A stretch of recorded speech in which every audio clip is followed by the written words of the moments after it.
matter to you the most? Breaking news, John Calipari is finalizing a 5-year deal to become the Arkansas Razorbacks' next head coach, covering college sports like no one else. The biggest guests in sports. We now welcome in Hall of Famer Jim Calhoun. Such a pride I had, I came to connect. The legend, Tim Tebow, joins us. We'll run it back. I like it. The legend, Herschel Walker.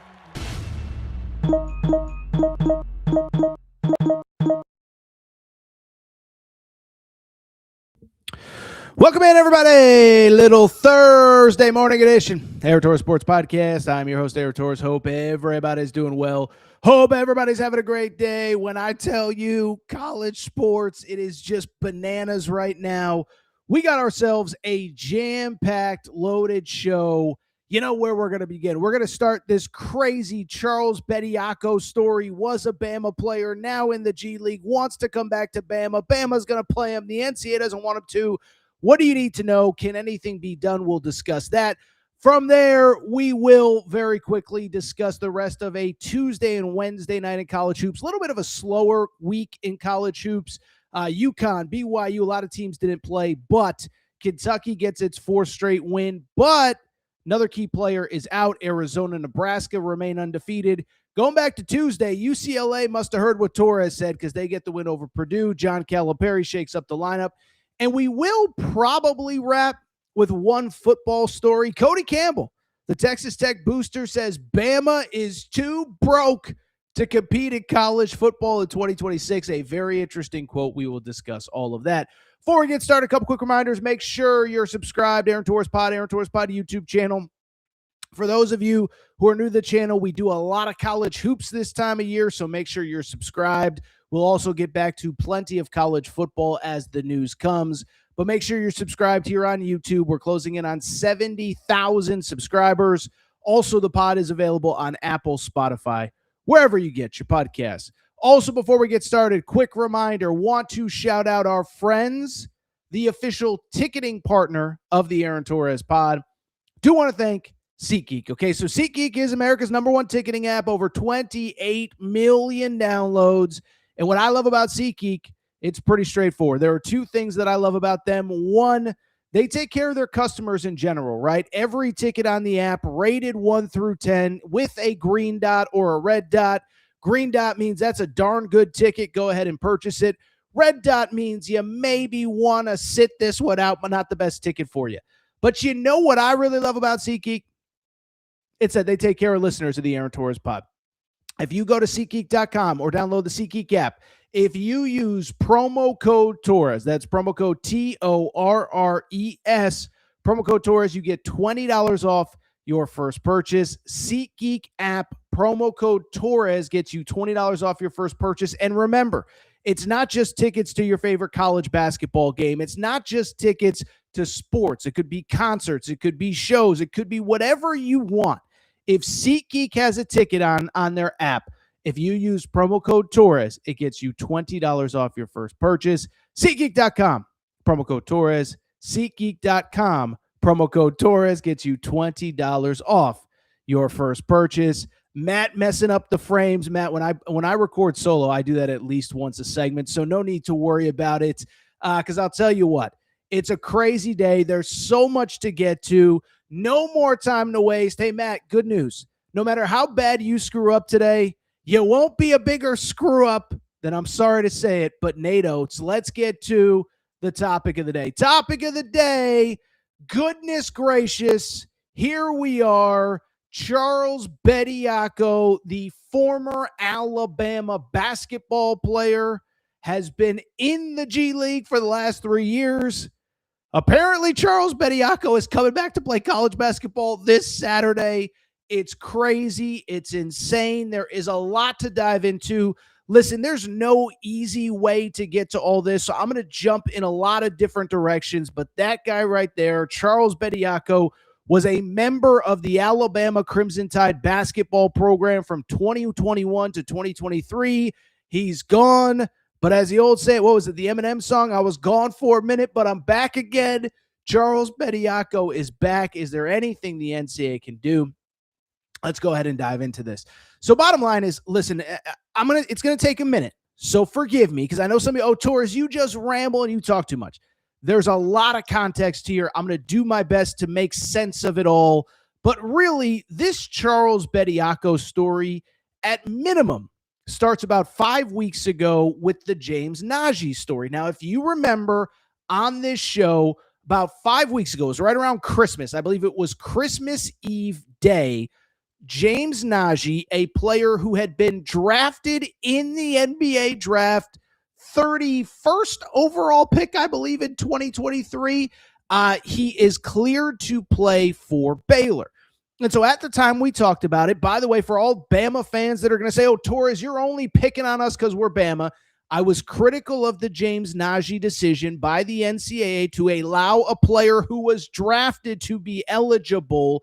But why I got so worked up at the time was pretty straightforward, because you had people, Seth Davis, whatever. I act sort of like Seth, but he's sort of a pain in the butt. And Seth was like, oh, it's not a big deal. He's not even good. Who cares? Well, here was the issue at the time, which was going to be the issue going forward, is that coaches were going to keep pushing eligibility limits to see who they could get eligible, right? It started with, hey, we're going to bring these Europeans in from overseas. They never played in college. They just want a college education. They might be 22 or 23, but let them play. Then it was, well, what about these players that have been in the G League that never signed a professional NBA contract? They're no different than Euros. The only difference is their professional status is in the U.S., blah, blah, blah, blah, blah. That was London, Johnson, Louisville, etc. Then you had James Najee, and my issue with James Najee was never specifically about James Najee. It was that you knew these coaches were going to continue to push boundaries, see how far the NCAA would allow them to go. And I remember at the time saying this on the show, and people made fun of me, Torres, you're making stuff up. I said, listen, I know for a fact I can name at least one school that at the time was saying, can we get an NBA? Can we get a dude who played in the NBA back to college basketball? And so basically everybody at the time's calling me a liar, don't know what you're talking about, whatever. And so this Charles Bediako case brings it all full circle. James Najee is cleared to play after going through the NBA draft process. And now Alabama is trying to get a player eligible that went through the NBA draft process, renounced his draft rights, and wants to now return to play college basketball after playing 3 years professionally here in the United States. This is different than James Najee. This is bad. I support the NCAA fighting this, and it's absolutely crazy. Okay, so first of all, a little bit of context. Again, Charles Bediako played 2 years at Alabama, 2021 to 2023. He was part of that team that made the Sweet 16. They were the number 1 overall seed. They had Brandon Miller. They were certainly in the headlines for all the wrong reasons that year. But that season, Charles Bediako decides, I am going to go pro. He declares for the draft, tests the waters. I remember at the time even thinking, why is this guy staying in the draft? He's not that good. Well, he has played 3 years and seeing everything going on in college basketball. And again, I apologize for jumping all over, but this is important context. He decides he wants to come back. On Monday, you see the first report that he is going to go try to get a temporary restraining order. That ends up happening. Matt, you can pop up the first statement from the NCAA. So on Monday, and I know I'm all over the place, I'm just doing my best, but the NCAA put out a statement on Monday after the reports first surfaced that he was trying to get eligible. It said the NCAA is aware of media reports about a suit filed against the NCAA by Charles Bediako. Mr. Bediako signed 3 NBA contracts after competing in college for 2 seasons. The NCAA has not and will not grant eligibility to any prospective or returning student athletes who have signed an NBA contract. Eligibility rules ensure high school students, get a fair shot at earning scholarships, and we will continue to consistently apply and defend these rules. So listen, I like that statement up until the end. And for people who are a little confused, what is the gray area? I'll be transparent. What I was told was pretty straightforward, is that 2 things. One, the ways that you are not eligible for college basketball are 2 things. One, if you're outside of the 5-year window that you would normally be in to play college basketball, right? Every player gets 5 years after they graduate high school to play 4. You know that. So that's why, in theory, LeBron James can't say, I have 4 years of eligibility, I'm coming back to college. The other rule that we thought was the case was that if you've ever signed an official NBA contract or if you have played in an NBA game, you are not eligible. And so for people asking me, because I got plenty of Bama fans, Torres, you weren't this worked up when it was Baylor, but now that it's Bama, you're coming after us. One, first off, I was mad when the James Najee thing happened. I said at the time it shouldn't be allowed. I said I didn't like the precedent. But two, there is a big fundamental difference, really two, as a matter of fact. James Najee, yes, he was drafted, but he never played in the United States. He never actually even signed an NBA contract. He was drafted. His rights were retained by an NBA team, but he never came to the United States. He never signed a technical NBA contract, and he was basically a free agent in Europe like everybody else. The other major difference, it is that the NCAA has not cleared Charles Bediako. So the NCAA did clear James Najee at Baylor, and you can argue, was it the right decision or the wrong decision? But Baylor submitted his argument to the NCAA. They cleared him. They said it was okay. The NCAA has not cleared Charles Bediako. As a matter of fact, Matt, you can put up the second statement because on Tuesday, Charles Bediako did get a temporary restraining order in a Tuscaloosa court that said that he is eligible to play and the NCAA cannot stop him from playing. The NCAA put out a second statement.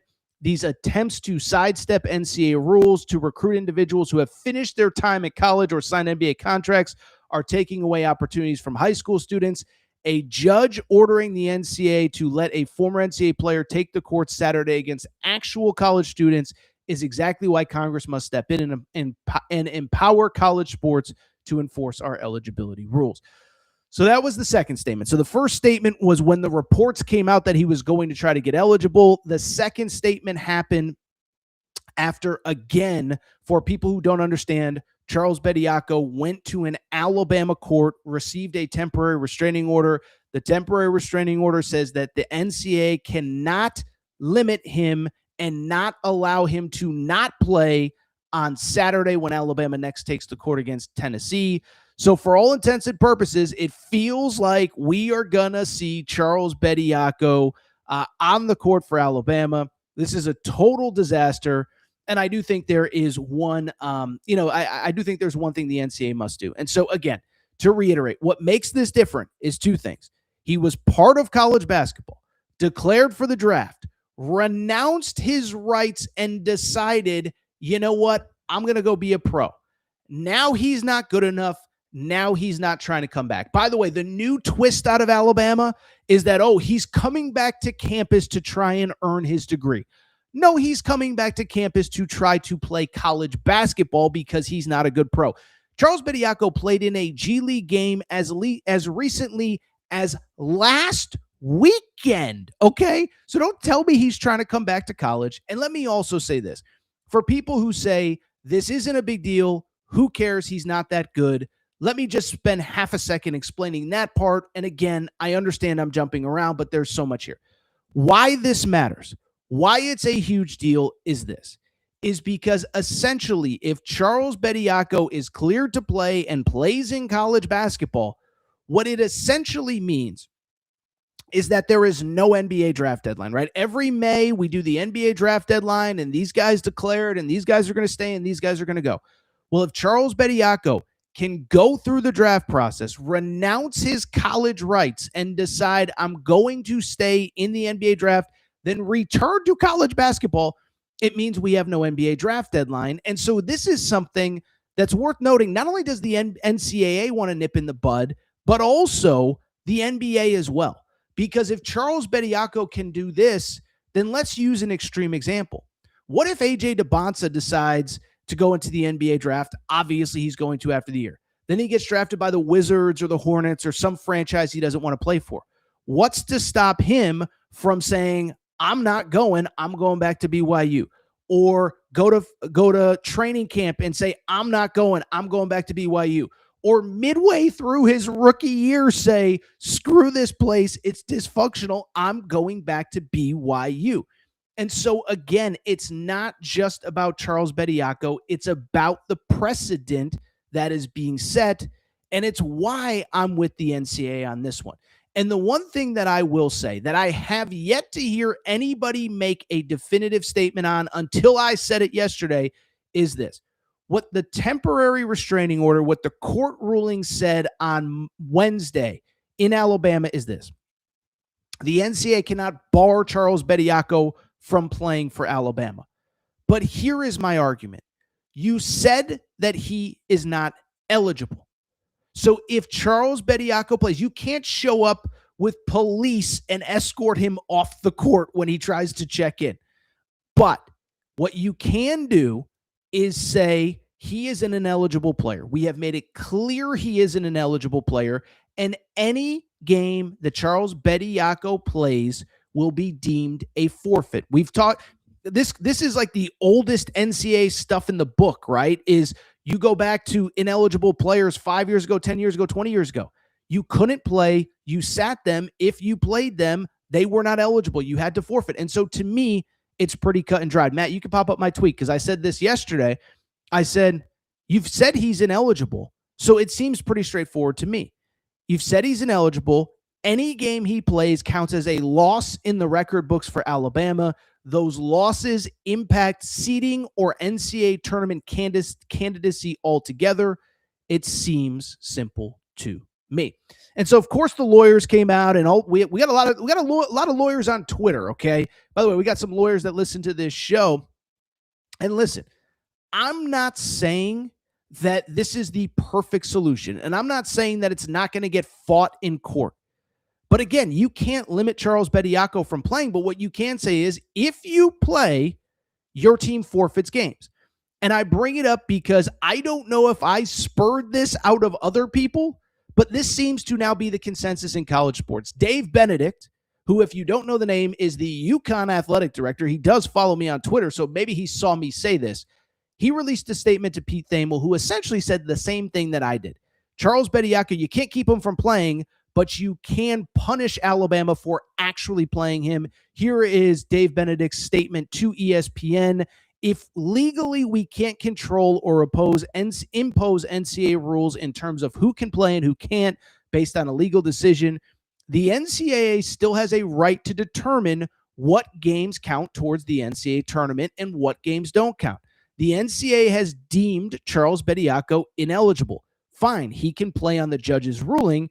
It doesn't mean the games need to count towards the NCAA tournament.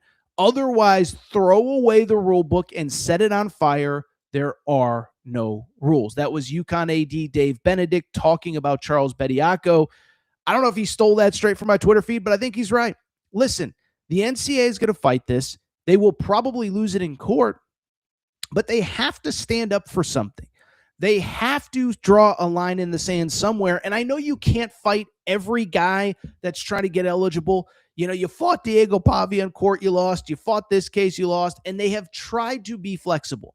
But they have also very clearly stated, well before Alabama started this process, that if you have signed an NBA contract or played an NBA game, you are not eligible to play. And so to me, yes, the NCAA should fight this for the simple fact that you have to draw the line in the sand somewhere, and you have to say that enough is enough. We're not just going to allow you to do whatever you want. Here's the other part. If you lose in court, who really cares? Fight it for 2 months. By then, Alabama will either not have played him, his eligibility will have run out, or they will have played him, and guess what?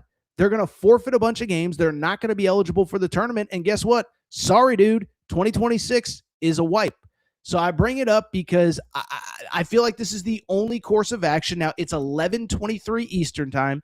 The NCAA has not made a statement on what will happen to Alabama if they play Charles Bediako, but it feels like this notion of if you're going to play an ineligible player, your forfeiting wins is picking up steam. It wasn't just the great UConn man, Dave Benedict, who said it. Thought it was interesting. Mark Pope After the game, Kentucky on Wednesday night beats Texas. He kind of said the same. He said, we have to draw a line in the sand. Matt, if you have the sound, let's play Mark Pope talking about the exact same thing Torres was tweeting about midday on Wednesday. One stopgap that is kind of spreading right now that maybe has some legs, it's kind of a last stand, is the NCAA does get to decide who gets to go to the NCAA tournament. Like, they get to decide that. They have that power. And so at some point when they've been very, very clear about what the rules that they're going to try and enforce, they might lose in court, but they still get to decide what games count towards the NCAA tournament. And I'm not saying that to penalize any team. I'm just saying that because at some point it is important that we take a stand and regain some tiny ounce of sanity. And until someone tells me different, I still believe the NCAA has full power over who gets in the NCAA tournament and what games they count towards your NCAA tournament bid. And at the end of the day, that is what drives all of us. So I hopefully we'll take a stand there and clean this up for everybody.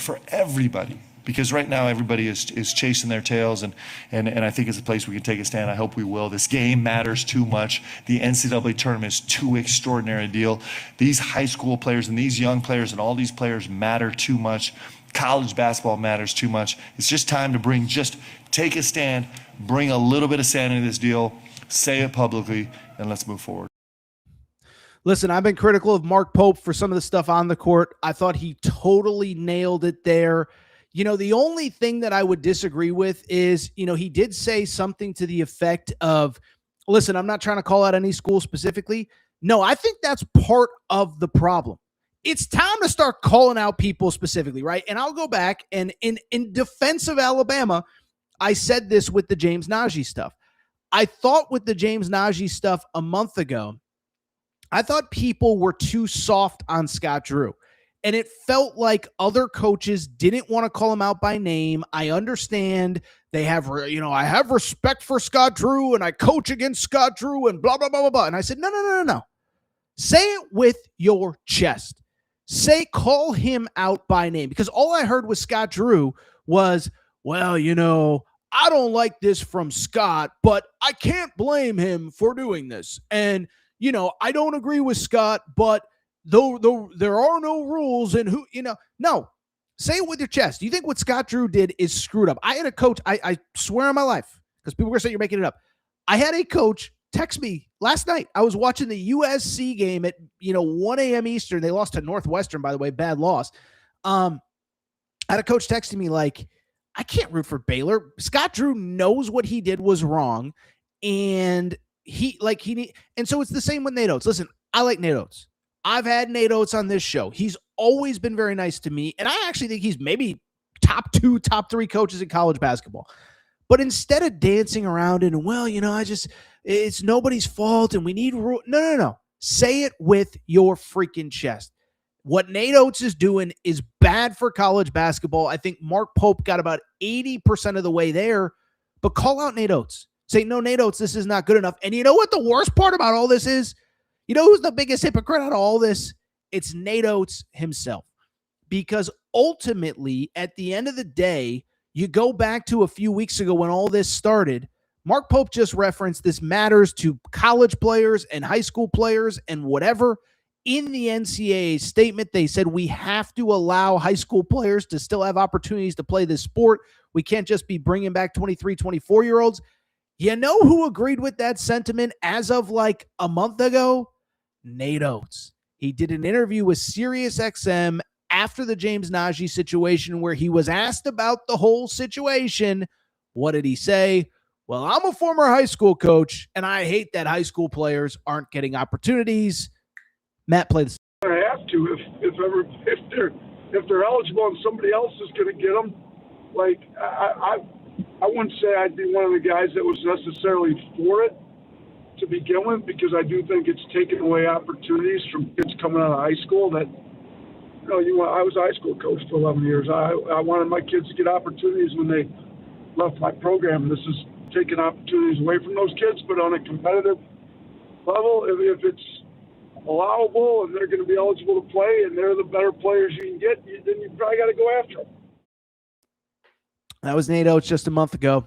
I was a former high school coach myself. I will defend Nate Oates. He did say with the caveat of if other people are doing this, I'm going to have to do it as well.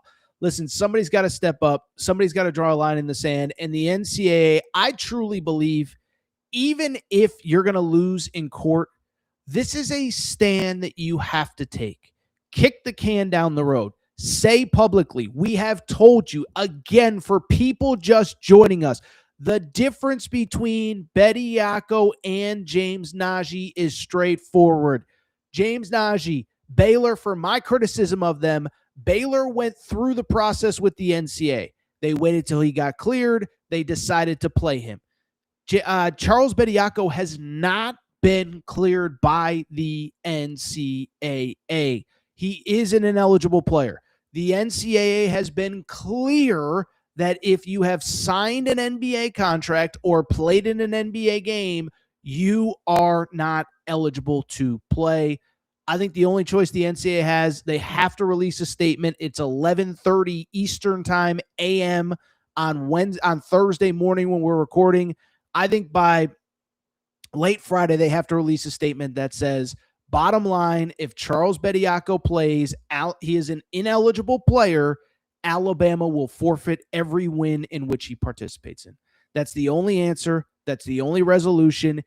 Get a backbone. You'll probably lose in court. But again, if you don't draw the line in the sand, people are going to keep pushing this boundary. And it's going to be players who played in the NBA. It's going to be players who are no longer within the 5-year window. This is the tip of the iceberg. Last time, this isn't an Alabama thing. At some point, let me just last thing. At some point, you have to do what's best for the sport, even if it isn't best for you individually. Okay. And this is my last point. I swear I've been all over the place. I know. I was out in Tuscaloosa with my buddy Ryan Fowler, and I said, listen, I'm not a parent, but as a parent, don't you have to teach your children that even if something individually benefits you for the good of whatever, the family, your classroom, your friend group, whatever, you got to sacrifice. And this is one. Nate Oates knows what he's doing is wrong. Nate Oates, there will be no doubt that he knows that he is breaking whatever rules are left. The NCAA needs to come down on him. They need to punish him, and they need to publicly say, any game Charles Bediako plays in, any game that any former NBA player or dude who signed a professional contract plays in is no longer eligible. That's my take. The chat is humming. We'll get to some of your questions. Quick break, come back, get to your questions, and we got to talk some actual on-the-court stuff. Kentucky with a nice win, but a lot of injuries. UCLA apparently listened to what Torres said on the last show because they're fired up. Quick break. Be right back. All right, we're going to get back to the show in a minute, but before we do, let's be real. Nothing ages you faster this time of year than following your favorite college football team. The recruiting, transfer portal, NIL, maybe you had a coaching change, maybe you're even getting ready for a postseason game. Well, unless you're Notre Dame, another conversation for another day. But it leaves wrinkles and does a number on a man's face. That's why, folks, I use Tiege Hanley. Yes, I've been telling you about Tiege Hanley. I started using it about a month ago now, and I'll tell you what, I look better and my skin feels better even during this hectic time of year. Among my favorite products, the Super Serum and Eye Serum, they've been legit game changers. Fine lines, softer. Under eye bags, way less brutal. Yeah, I might be up all hours of the night watching all sorts of games, but with Tiege Hanley, you'd never know it. What I love about Tiege, everything they make is high quality and designed for us guys. They send you exactly what you need each month, so you don't have to wander around a store pretending that you know what all these labels mean. By the way, ladies, this time of year, this makes the perfect gift for the fella in your life who needs help, your dad, your friend, your coworker, whoever looks like he might have a couple wrinkles rolling in from watching too much film in the middle of the night. Right now, this is what I love about Tiege. They're giving listeners of the Aaron Torres pod a special offer, 40% off your first box plus a free $20 gift. That's an insane deal for how high these quality products are. All you got to do is just click that link below. That's 40% off your first box plus a $20 free gift. An insane offer. Just click the link below. Football might drain you emotionally, but Tiege keeps you looking really good. Even as, again, you're breaking down film late at night. You're not a coach, but you know what? Tiege Hanley's going to make you look good anyway.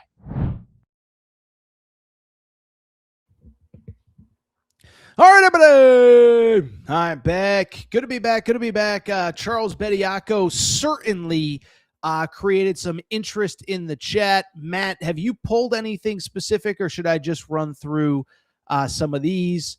Let me take a look here at some of the questions and comments. Chesney says, I wonder if this is Bob Chesney, the college football coach at UCLA. I don't know, but Chesney46 says, college basketball is being destroyed right before our eyes and destroyed quickly. So listen, I agree. Again, there have to be rules somewhere.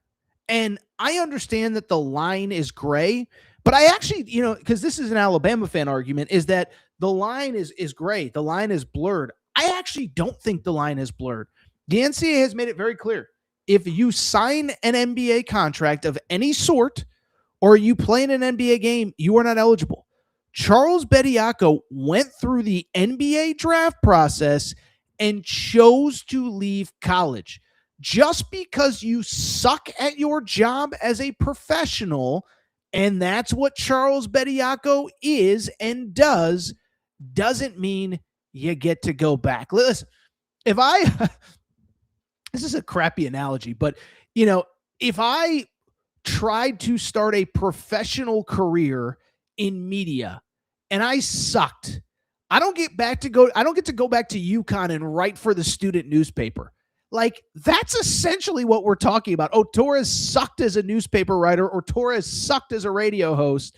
And so now he gets to go back and work for the UConn news station. That's not how it works. Get a job, Charles Bediako. Get a job. By the way, I actually think the NBA can come in here and do something as well. I was thinking about this. Crazy hypothetical. Adam Silver, you think Charlie Baker and the NCAA have no backbone. What about Adam Silver? I was thinking about this. What if Adam Silver came out and said, if you declare for the draft, go through the draft, and then try to go back to college, you are permanently ineligible for the NBA. In other words, Charles Bediako, you step on that court, the NCAA can't stop you. The courts in Alabama can't stop you. You're lifetime ban from the NBA.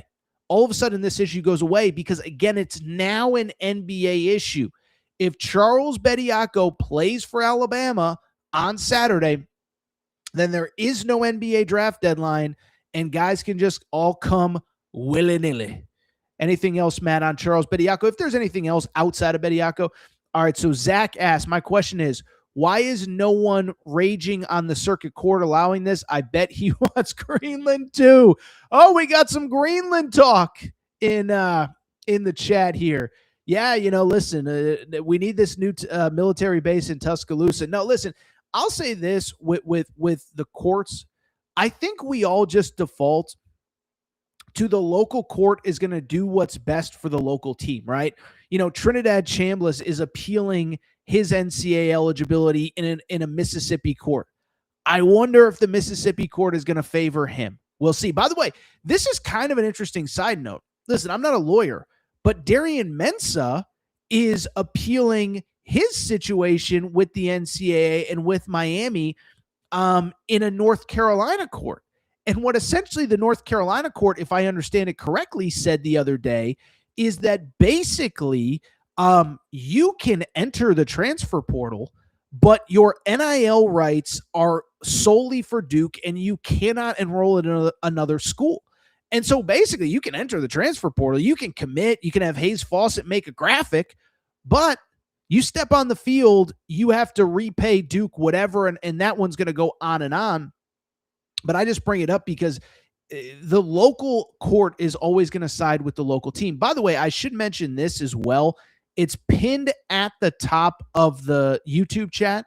We have started an Inside College Sports newsletter because there is so much going on off the field, NIL, portal, craziness. And it's a daily newsletter, comes right to your email box every single day. All you got to do is just click the link, sign up. It's completely free. It gets you caught up on all these crazy stories, all the latest. I know so many of you, you work, you have jobs, you have families, you can't keep up with it. Inside College Sports with Aaron Torres. Minty, one of our former interns, is helping me with it. Really good stuff every single day in your inbox. We cover all of this. Matt, anything else on this? Chesney46 says he's not part of the Kenny Chesney family, but I asked about Bob Chesney, the new UCLA coach, so we'll remain to be seen about that. Matt, is it time to move on to everything else? All right, let's move on to the actual on-the-court stuff. Interesting couple days in the world of college basketball. We'll get to some stuff on Tuesday in a second, but let's get to Wednesday. A little bit of a quieter night in the world of college basketball. There was one very noteworthy result, though, and one very noteworthy result in both a positive and negative way. Let's dive in. Kentucky hosting Texas on Wednesday night. Again, Wednesday, a little bit of a slower night, but Kentucky, they've certainly become an interesting story because obviously bottomed out in November and December, a bunch of bad losses. We've already talked about them, but slowly and quietly seem to have figured things out. Coming into Wednesday, had won 3 straight games. Now they had to rally in all of them from double figures down, and you wonder 2 things. One, can Kentucky take care of business? Can they win a 4th straight game? Incredibly, Mark Pope had never had a 4-game winning streak in the SEC last year, so they were going for the first ever 4-game winning streak of the Mark Pope era.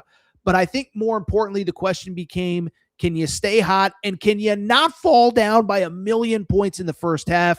Well, if we're looking at it glasses half full, the positive, Kentucky gets the 85-80 win over Texas. They get the victory. They get the win. 4 straight games. They're actually only a half a game out of first place in the SEC. The bad news, though, they did lose another key player to injury in Cam Williams. Mark Pope didn't officially say he's out for the year, but it sure does look like he is.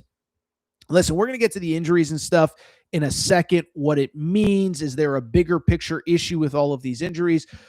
Let me just start by being glasses half full, because listen, I was critical of Mark Pope. I know a lot of people in the chat were critical of Mark Pope. I know a lot of fans were critical of Mark Pope, and I don't blame you.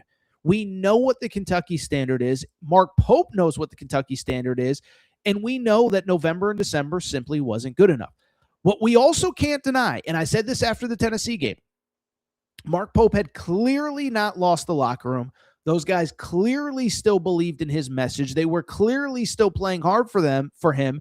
And yes, they were flawed. Yes, there were issues, but they hadn't given up on the season. They had won 3 straight. And I thought in some ways this was maybe the best performance of the year.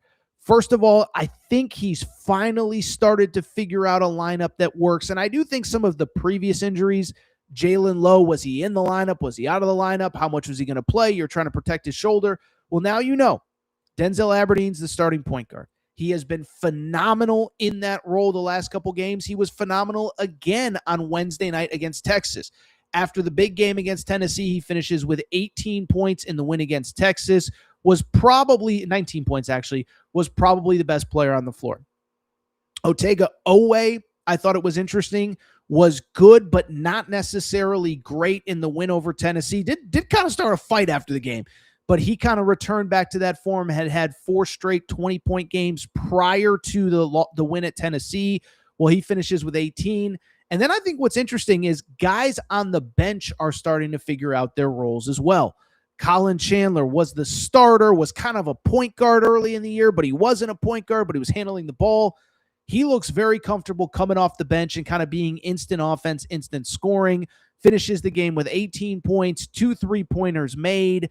I thought Mo Diabate, who we thought would be a starter, or at least I certainly thought would be a starter, he looked good as well coming off the bench, 10 points and 6 rebounds. And like I said, slowly but surely, this team is starting to figure things out. They're starting to figure out rotations, starting to figure out lineups, but there is the negative. And so let's get to the negative, because after the game, Mark Pope went to the podium and said that Cam Williams, who was a starting forward, is out. He's out with a broken foot. If you watch the game, went straight to the locker room, was clearly not 100%. Mark Pope did not say that he's out for the year. Listen, I'm not a doctor. Maybe I'm dead wrong. You break a foot on January 22nd. To me, the likelihood that you're playing college basketball this year just feels very, very, very unlikely. So for the most part, it feels like Cam Williams is out for the year. This after Jalen Lowe is out for the year. Jaden Quaintance is kind of in and out of the lineup with a knee injury. Now, I think Kentucky fans are wondering, are we cursed or what the heck is going on here? So let's give credit to Stephen Peak. He's the video producer for KSR. He does great work, by the way. Love everything that he does. He put out a tweet that basically said, like, am I crazy or are there a lot of injuries? He counted 13 different injuries since the day that Mark Pope took the job, and there was actually a 14th that he missed. Now, not all of them were season ending. There were guys that had missed a game or two. Denzel Aberdeen missed a game this year. Mo Diabate missed a couple games. But it is worth noting, there are a lot of guys with seemingly no injury history to speak of who all of a sudden, Rupp Arena might have been built on some burial grounds or something, because Lamont Butler, you guys know the story. Known that kid since he was never had a major injury until he got to Kentucky. Missed some games early in the year, has the shoulder injury, isn't the same the back half of the year. You felt terrible because he was so awesome early in the season. Jalen Lowe had no injury history. I went back and looked it up. I think he missed 1 or 2 games total in his first 2 years at Pitt. Busts up the shoulder in the preseason, in the lineup, out of the lineup, out for the year with surgery. Now, Jaden Quaintance, you could sit there and say you knew he was injured coming in, but he was cleared to play. He's practicing. Now there's swelling. We'll see if he comes back. Jackson Robinson, no major injury history to speak of. Breaks his hand last year, tries to come back, and is out for the year. And so I could go on and on. We don't need to go through every single injury.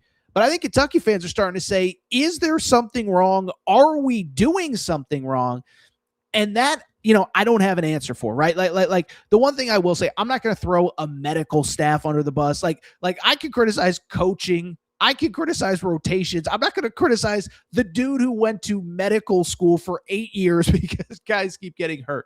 Now, I think it's fair to ask, is this just one big coincidence, or are there so many injuries that at some point it stops being a coincidence and starts being a trend and starts being something that needs to be fixed?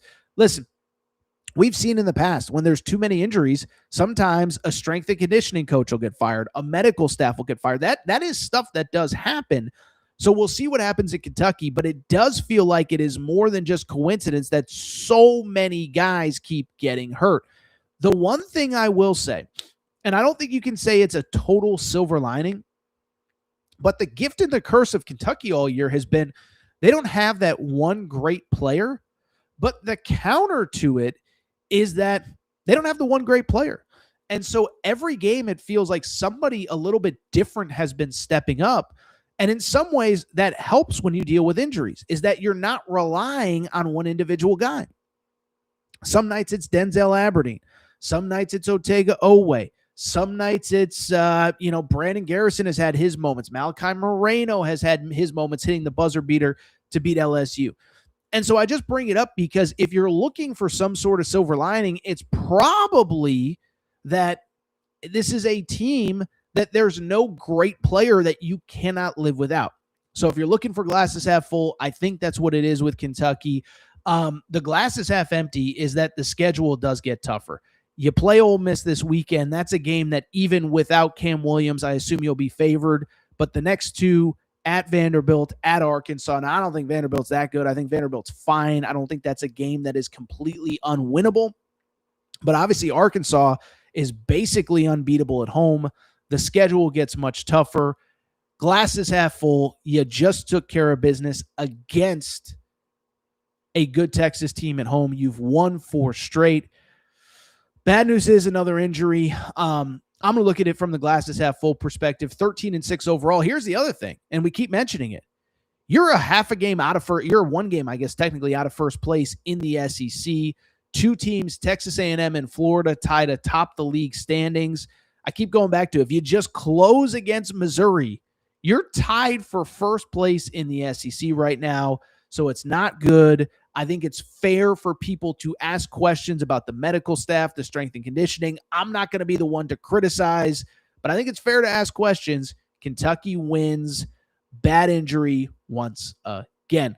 By the way, Kentucky fans, very quickly, I should mention, I'm going to be all up inside your state here in about a month. That is because I'm going to be visiting the new Circa Sportsbook at Mint Kentucky Downs in Franklin, Kentucky, okay? So we've told you all about Circa Sportsbook. So Circa, they got the beautiful sportsbook in Vegas, unbelievable spot to watch games. But as I always say, not everyone can get to Vegas. And so Circa has opened up a brand new sportsbook at Mint Kentucky Downs, the Mint in Franklin, Kentucky. All of the same great amenities, beautiful facility, best place anywhere in Kentucky to watch games. And here's the crazy part. I'm going to be down there to do some shows. By the way, I should mention the Circa Sportsbook at the Mint. It's about 40 or so minutes from Nashville. I did the drive door to door, about 40 or so minutes, about 25 minutes from Bowling Green. So when I get down there, make sure to check it out. By the way, you can always email me, Aaron Torres, podcast questions. If you want more details, get in the comments section below. I'll be sure to get you details. But we'll be out there in March doing live shows from the Mint. We appreciate the support of Mint Kentucky Downs, Franklin, Kentucky, where the brand new Circa Sportsbook is. Thank you again to the Mint Kentucky Downs, Franklin, Kentucky, brand new Circa Sportsbook. Really quickly, let's rip through the last couple days in college hoops. We'll be quick on these. There's not really like major stuff to react to. Two teams stayed undefeated on Wednesday night. The first one, Arizona beat Cincinnati. Final score in that one, Arizona won by, I don't even have the final score in front of me. It was, I want to say 81 to something. I don't know. What was the final score, Matt? Well, give me a second here. I had the notes right in front of me. Give me a second here. Arizona gets the victory. Let's see here if I got this right. 77-51. So there was a one involved there.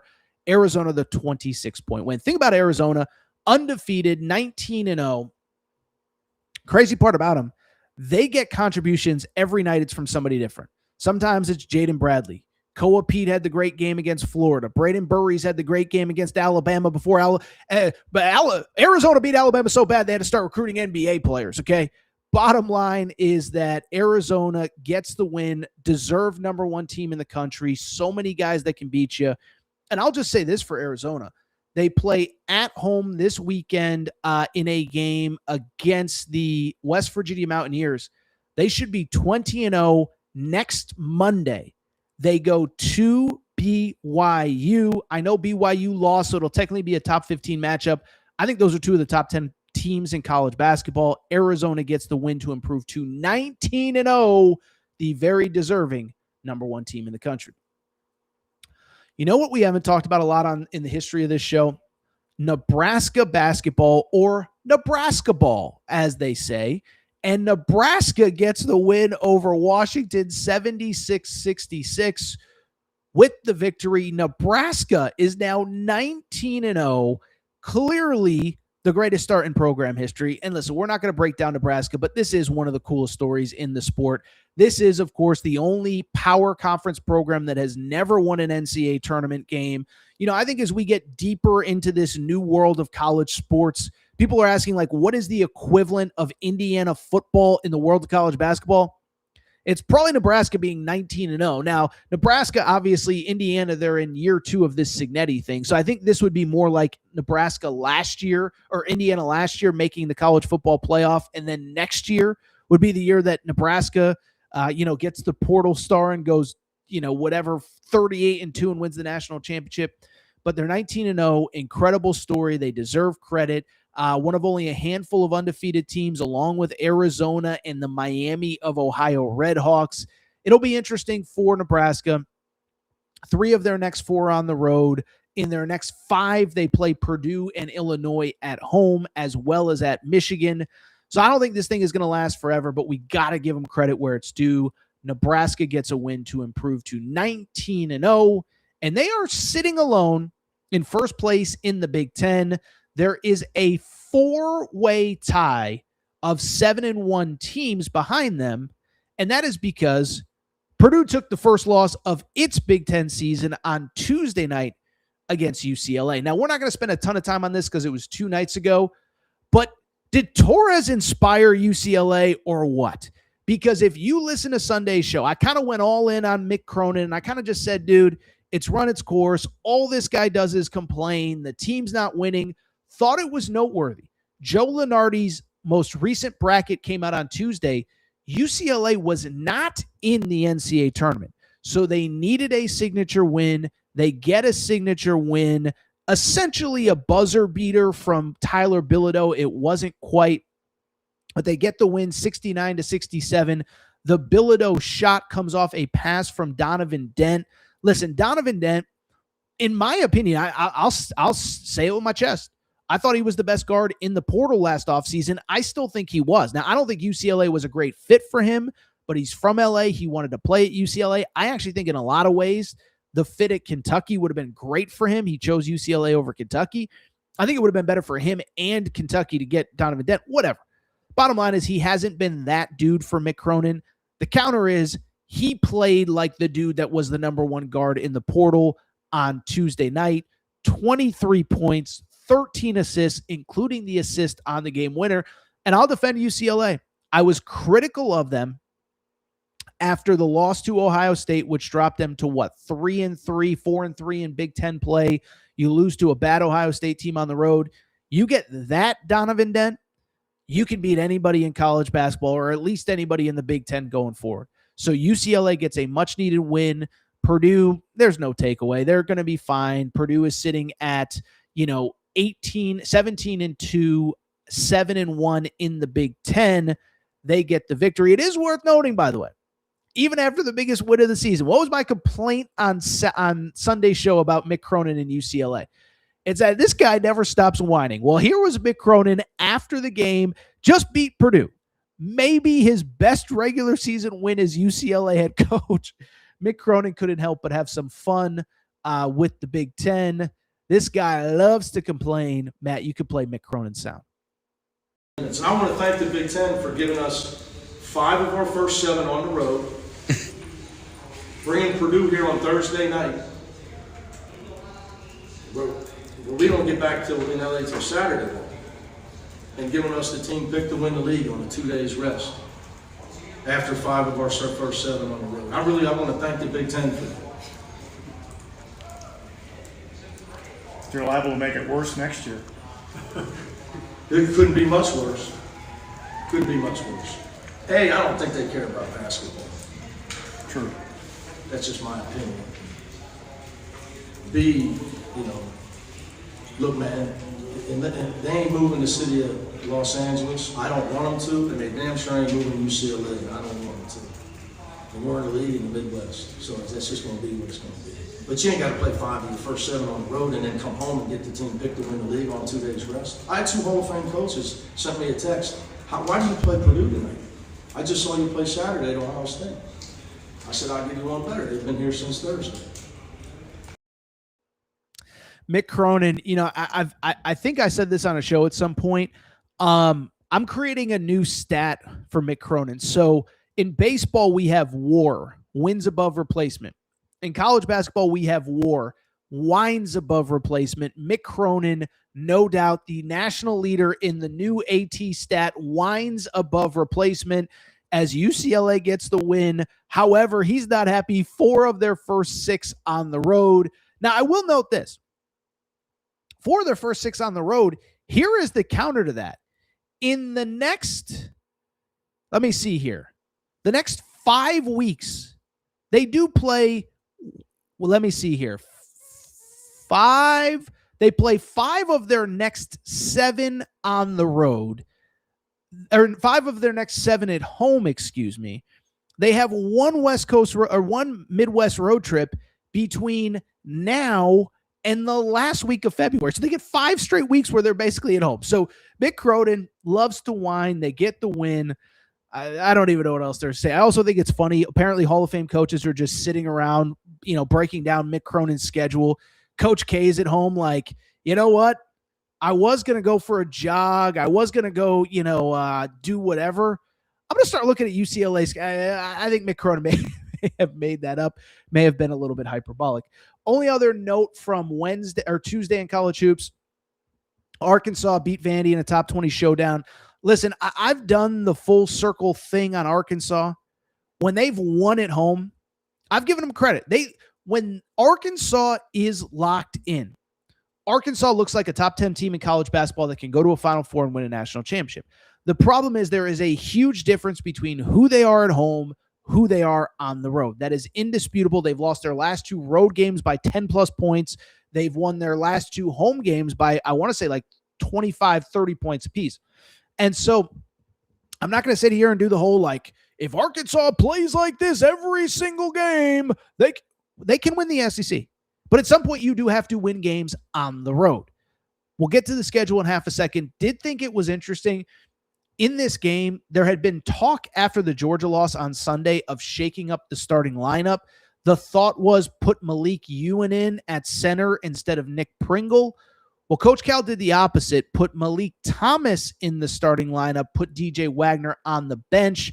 My initial thought was, I don't like it. I like Malik Thomas coming off the bench. Coach Cal had a very interesting reason to do it. Matt, you could play that sound as well.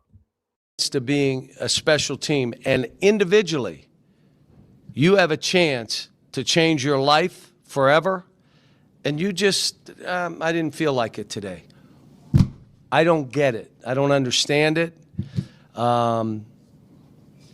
This team bringing DJ off the bench was for one reason.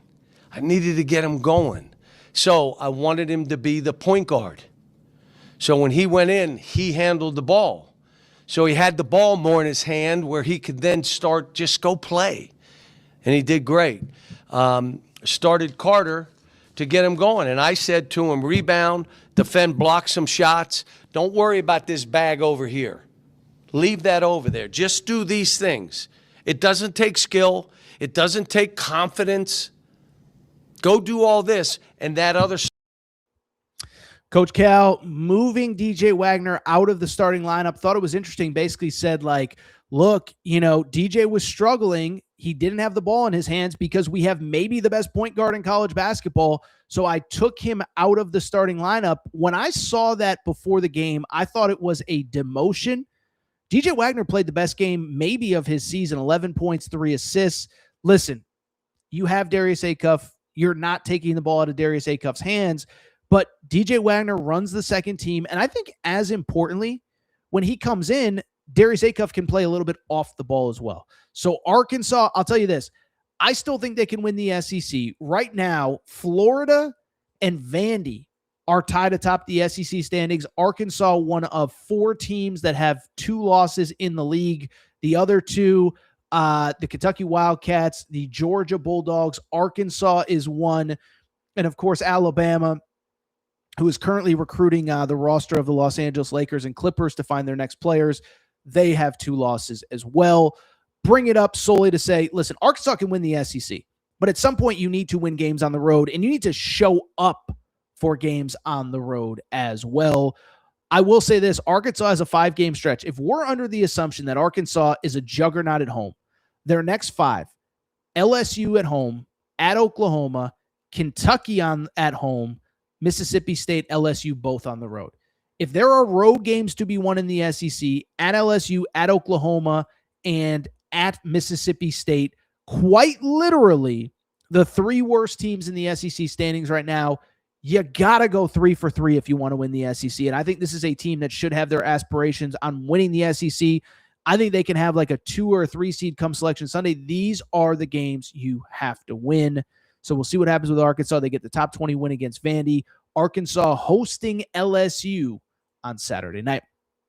All right, so what we're going to do, we're going to go ahead and take one more break. There's one, we'll get to some of your questions. One football story I want to get to. Bama's taking a beating this week. Again, everyone's making fun of them because they're recruiting out of the NBA. 2, a very prominent voice in college football now says they're too broke to have success in the new era of college football. You got to hear this sound or at least read the quote. Quick break. Be right back.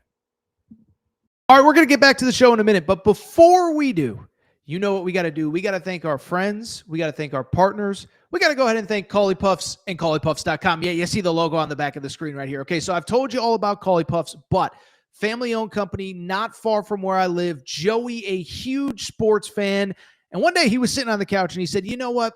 I need a snack that is both healthy but delicious, something my kids are going to love, something my family's going to love, something I'm going to love. And so he came up with Cauli Puffs. This is the new age health food snack. You don't need to go to the grocery aisle and buy all that crap, the Doritos, the Fritos. No, my friends, you need Cauli Puffs. Baked, not fried, avocado oil, no grease, healthy ingredients. But here's the best part. They taste freaking delicious. Actually, there's another best part. In addition to tasting delicious, in addition to being healthy, they are also taking care of listeners of the Aaron Torres pod. Okay, so check this out. All you got to do is go to CauliPuffs.com. That's CauliPuffs.com, CauliPuffs.com, and you can get 15% off any purchase with the promo code Torres. That's Torres, Torres. It's that simple. 15% off any purchase, 1 bag to try them out, 100 bags to cater a party. Doesn't really matter. Promo code Torres. CauliPuffs.com gets you 15% off. Cauli Puffs also available on Amazon. You obviously can't get the promo code there, but CauliPuffs.com, CauliPuffs.com, promo code Torres gets you 15% off any purchase. Thank you to our friends at Cauli Puffs. All right, everybody. I'm back. Good to be back. Good to be back. Final segment of the show. So good to be back. Chad is getting a kick out of me basically making fun of Alabama. By the way, Matt, since we have it, listen, Alabama now, we'll get to Alabama football in a second. Alabama basketball is now a punching bag. So we talked about Dave Benedict, the UConn AD, calling them out. We talked about Mark Pope calling them out. Dan Hurley had a pretty funny tweet. Dan Hurley, remember, by the way, it's worth noting, Nate Oates is a college basketball coach because of Dan Hurley. Dan Hurley recruited a player out of Nate Oates' high school, brought him to college. Well, I bring it up because Dan Hurley tweeting out a video clip. We can't play the video of the movie Back to School with Rodney Dangerfield. For those who do not remember that story or that movie or have never seen it, Thornton Mellon, very successful businessman, decides that he wants to go. He had never gone to college. So when his son was in college, he decides, I'm going to go back to school with my son. Dan Hurley tweeting out the video part where he says, we're going back to college. Who made the rules? And it's been a minute since I've seen that movie, but if I remember it correctly, Thornton Mellon also decided to compete for the swimming and diving team. So maybe Thornton Mellon's the original Charles Bediako. I don't know if we would have done a segment on Thornton Mellon back in the 80s, but Back to School, also one of the great all-time lines that I still quote to this day. There was a scene where Sam Kinison, I believe was the name of the comedian. He goes on some crazy deranged rant. He's a professor. And Rodney Dangerfield says, that man is very passionate about what? I have no idea. And I think about that every once in a while when I see a Dan Hurley press conference or somebody just goes unhinged. I say, that man is very passionate about what? I have no idea. So Alabama basketball is basically being mocked by the rest of the sport. You know what else is getting mocked right now? Alabama football is getting mocked, okay? So Alabama football, listen, it's been a weird couple years. And Nick Saban retires. And Nick Saban retires because he saw what was coming in the world of college sports, is that you got to have money, you got to have deep-pocketed boosters, and it was going to become a pay-for-play thing. Now, I don't think that's the only reason that Alabama is coming back off back-to-back 4-loss seasons. But I do think there is no doubt that as the dynamics of college football change, the things that made Alabama under Nick Saban are no longer applicable and no longer really allow Alabama to have the advantages that it once did. Alabama's still a great program, great fan base. I've been critical of some of the Bediako stuff, but incredible fan base, 100,000 seat stadium, very passionate. I have nothing but respect for what the Alabama football program has done. But I think over the last couple years, listen, I've been critical of Kalen DeBoer at times, but there are certain realities of the sport that we're never going to allow Alabama or anyone to continue to compete at the level that they did under Nick Saban. It's why Nick Saban went away. And part of it is recruiting, stacking recruiting class on recruiting class on recruiting class. But part of it is money.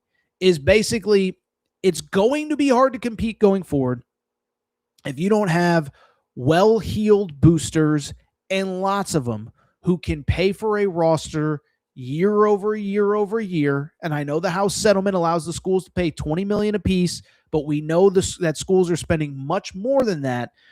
And so I bring it up because it's a interesting offseason for Alabama, and I think it's been shown in a lot of different ways. Now, we'll get to some of that in a minute, but before we do, I should just get to the punchline of this, because there was one very prominent person in the world of college sports that basically said Alabama ain't built to win in this new era of college football.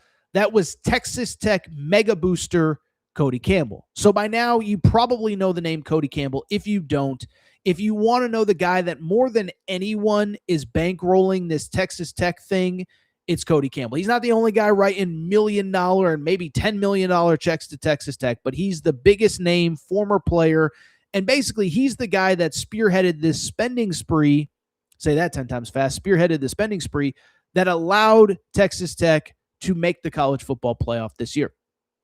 Well, he was apparently on one of Will Cain's shows. Will Cain does a bunch of stuff, so I don't know which is which, but basically said, listen, the new world of college football, it favors the Texases, it favors the Texas Techs. It does not favor Alabama. Here is what Cody Campbell said to Will Cain. He said the identity of blue bloods are changing. So certain schools that have historically been really good or had a great brand or won a national championship in the past won't do it anymore. It will be the schools that have the financial resources that will. You'll start to see Indiana show up every year, and people will say, I'm kind of tired of Indiana after a while. You're just trading one group of blue bloods for another. He continued, you can look at the transfer portal rankings. Schools like Alabama and Auburn are struggling. They don't have the booster support. Nothing against Alabama. I have a ton of respect for that program, but they can't raise the money like the University of Texas can. They don't have as much money in the institution itself. They don't have the donor support. Again, Texas Tech mega booster Cody Campbell talking to Will Cain. Now, first of all, it is worth noting, Producer Matt, I didn't have you pull your own graphic, but Producer Matt was basically just like, wait a second now. Auburn and Texas Tech are right next to each other in the portal rankings. I haven't dug that deep, but for more Auburn stuff, you can go to Torres on Auburn. But I just bring it up because this isn't a conversation about Auburn. It is a conversation about Alabama and the very simple question of, can Alabama compete in this era? And I think what is true is two things. One, and I danced around it before we got to the Cody Campbell quotes, but let's get to it. One, I don't think that Alabama is precluded from ever winning a national championship going forward in college football. But what I do think is the dynamics of the sport are always changing. It's always cyclical. And I believe that the cycle is now skewing away from Alabama. And I do think they're in sort of a tough spot. Okay. And so obviously the dynamics of college football are you got to have money and you got to have a lot of it. And listen, this isn't to get into too much of it. And it's not to dismiss Alabama or whatever. But I remember talking about this last year with the Big Ten and the SEC. And I said the Big Ten, bigger schools, bigger fan bases, bigger alumni bases, more money. And we did the math at the time. And I just used Penn State as an example. I said Penn State has the largest living alumni base in the world. And I said, if you got just forget all the guys and girls that could donate $1 million, $10 million. If you just got, and I forget the numbers off the top of my head, but it was like if you get 5% of your living alumni to donate $5 a month, it comes out to like $20 million a year. That's how many people went to Penn State. And that's on top of the $1 million a year booster, the $250,000 a year booster, whatever. And the bottom line is these schools are just bigger with bigger fan bases, not bigger fan bases, but bigger alumni bases, whatever. I think I remember looking it up. I think Alabama has like 225,000 living alums and Penn State has like 680,000. Those numbers could be off a little bit, but I just bring it 3 times as many alums. And that doesn't factor in the oil money at Texas, Texas Tech, Texas A&M. It doesn't factor in that Notre Dame has a massive endowment, and it doesn't factor in a place like Indiana, Michigan, that just has – that's the crazy part about the Big Ten. I said this when the Mark Cuban stuff kind of first surfaced. I said every school in the Big Ten has a Mark Cuban who has never given to athletics, who now is incentivized in the NIL era. Michigan State just got a $50 million donation from a dude who had never given to athletics. By the way, Matt just fact-checked me. Penn State has 4 times as many living alumni as the University of Alabama. To quote my buddy JJ Redick, it's a simple math equation, and the math equation does not work in favor of Alabama. And it's not just Alabama, it's LSU, it's some of these other schools in the SEC.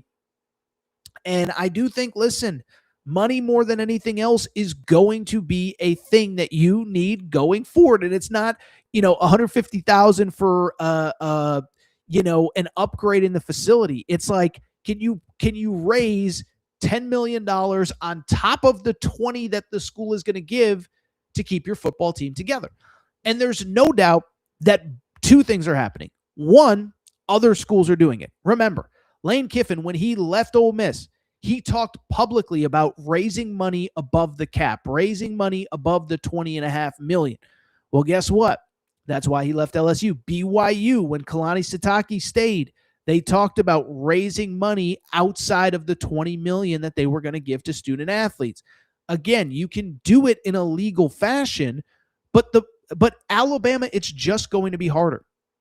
Greg Byrne, the AD, remember, when the House settlement came and we thought it was going to cap spending at $20.5 million, you know who was one of the most outspoken people? Greg Byrne, the Alabama AD.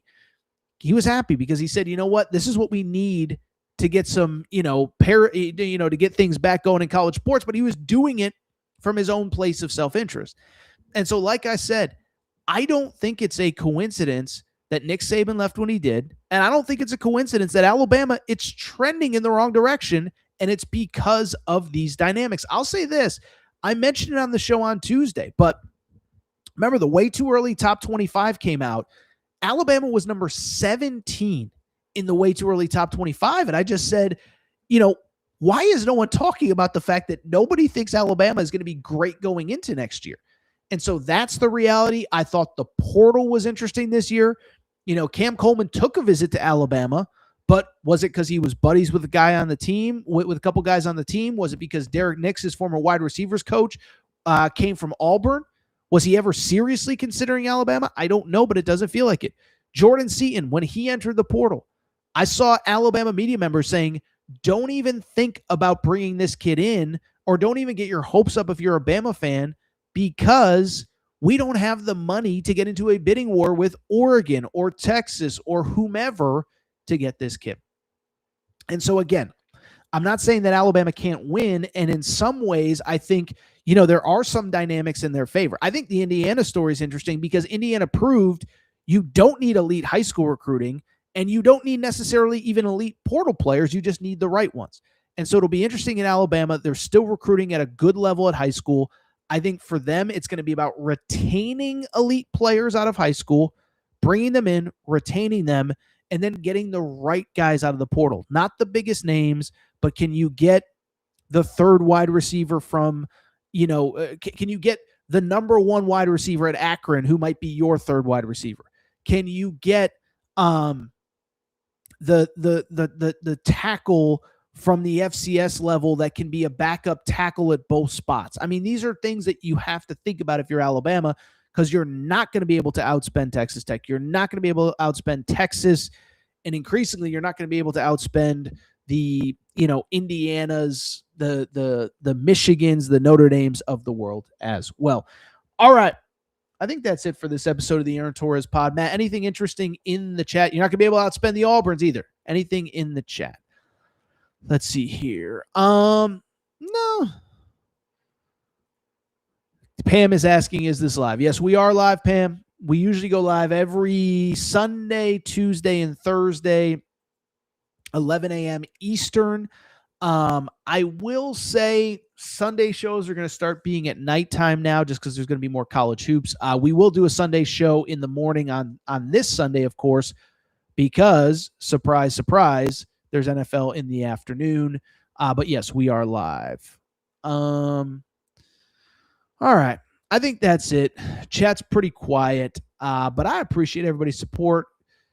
Pam does shout out Collie Puffs, colliepuffs.com. Promo code Torres gets you 15% off your first purchase. We're going to roll. Thank you to everybody for listening. Thank you to Collie Puffs. Thank you to Tish Hanley. Again, you want that beautiful skincare to look handsome and young like me. Tish Hanley will put the link in the show description.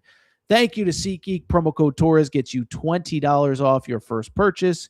And oh, by the way, thank you as well to Circa Sportsbook. As I said, for those of you in Kentucky, we will be doing some live shows at Circa around March Madness. We're going to get out of here. Appreciate everybody's support. Time to go. Shout out to Torrent Craig. Shout out to Rachel, who hates my voice. Shout out to JJ Reddick, you F-head. Unblock me, bro.